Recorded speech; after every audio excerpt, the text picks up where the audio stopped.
Hi friends, welcome to my channel. ఈరోజు పల్లీ చట్నీ చేశాను ఫ్రెండ్స్. రైస్లో చాలా బాగుంటుంది ఫ్రెండ్స్. ముందుగా 2 కప్స్ పల్లీలు తీసుకోవాలి, దూరగా ఫ్రై చేసుకోవాలి ఫ్రెండ్స్. చాలా టేస్టీగా ఉంటుంది రైస్లోకి. చట్నీ టిఫిన్స్లో కాకుండా రైస్లోకి చాలా టేస్టీగా ఉంటుంది friends.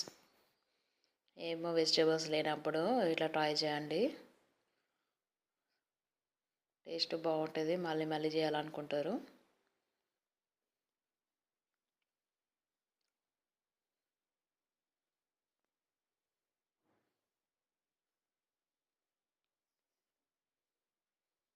One tea spoon oil వేయాలి ఫ్రెండ్స్. ఆయిల్ వేసి ఫ్రై చేయాలి.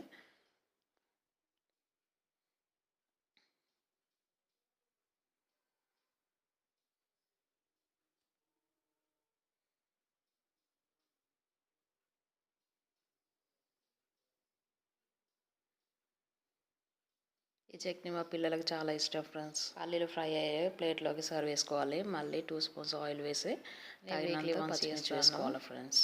10-15 తీసుకున్నాను. మన కారం ఎక్కువ తినే వాళ్ళు ఎక్కువ వేసుకోవచ్చు.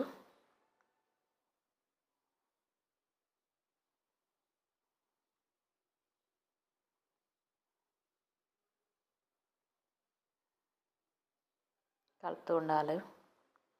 స్టవ్ సిమ్లో పెట్టాలి ఫ్రెండ్స్. మొత్తం ఆయిల్ అంత మీద పడుతుంది. మిర్చి ఫ్రై చేసేటప్పుడు ప్లేట్లోకి సర్వ్ చేసుకోవాలి. మళ్ళీ 2 చిన్న సైజు టమాటాస్ తీసుకున్నాను ఫ్రెండ్స్. అవి కూడా ఫ్రై చేయాలి. టమాటా వేస్తే ఫ్లేవర్ బాగుంటుంది, అందుకే 2 తీసుకున్నాను చిన్న సైజు.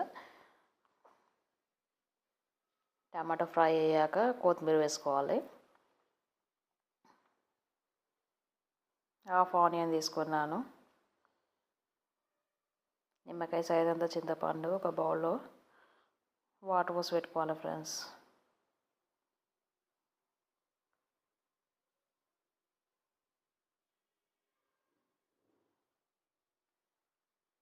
చాలా టేస్టీగా ఉంటుంది. మీరే టేస్ట్ చూసాక బాగుంది అంటారు. ఆ ప్లేట్లోకి సర్వ్ వేసుకున్నాం కదా, 4-5 ఎల్లిపాయలు తీసుకోవాలి. మిక్సీ జార్లోకి వేసుకున్నాక టీ స్పూన్ జీలకర్ర వేసి తగినంత సాల్ట్, నిమ్మకాయ సైజ్ అంతా చింతపండు నానబెట్టుకున్నాం కదా అది వేసుకోవాలి. టమాటో పీసెస్ వేసి బ్లెండ్ చేసుకోవాలి ఫ్రెండ్స్. కొన్ని వాటర్ పోసి బ్లెండ్ చేశాక తాలింపు పెట్టుకోవాలి.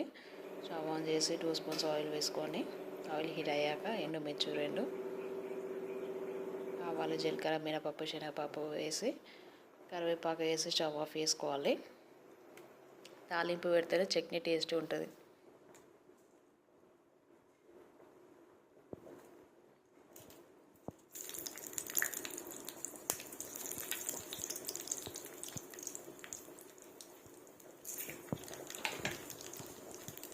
స్టవ్ ఆఫ్ చేసి మనం ముందుగా బ్లెండ్ చేసిన చట్నీ ఉంది కదా బౌల్లోకి సర్వ్ చేసుకోవాలి. సర్వ్ చేసుకున్న దాంట్లో తాలింపు పెట్టింది దాంట్లో వేసుకోవాలి ఫ్రెండ్స్. చూడండి ఫ్రెండ్స్ ఎంత బాగుందో, చూస్తుంటే నోరు ఊరుతుంది కదా. మీకు మా రెసిపీ నచ్చితే లైక్ చేయండి, షేర్ చేయండి, సబ్స్క్రైబ్ చేయండి.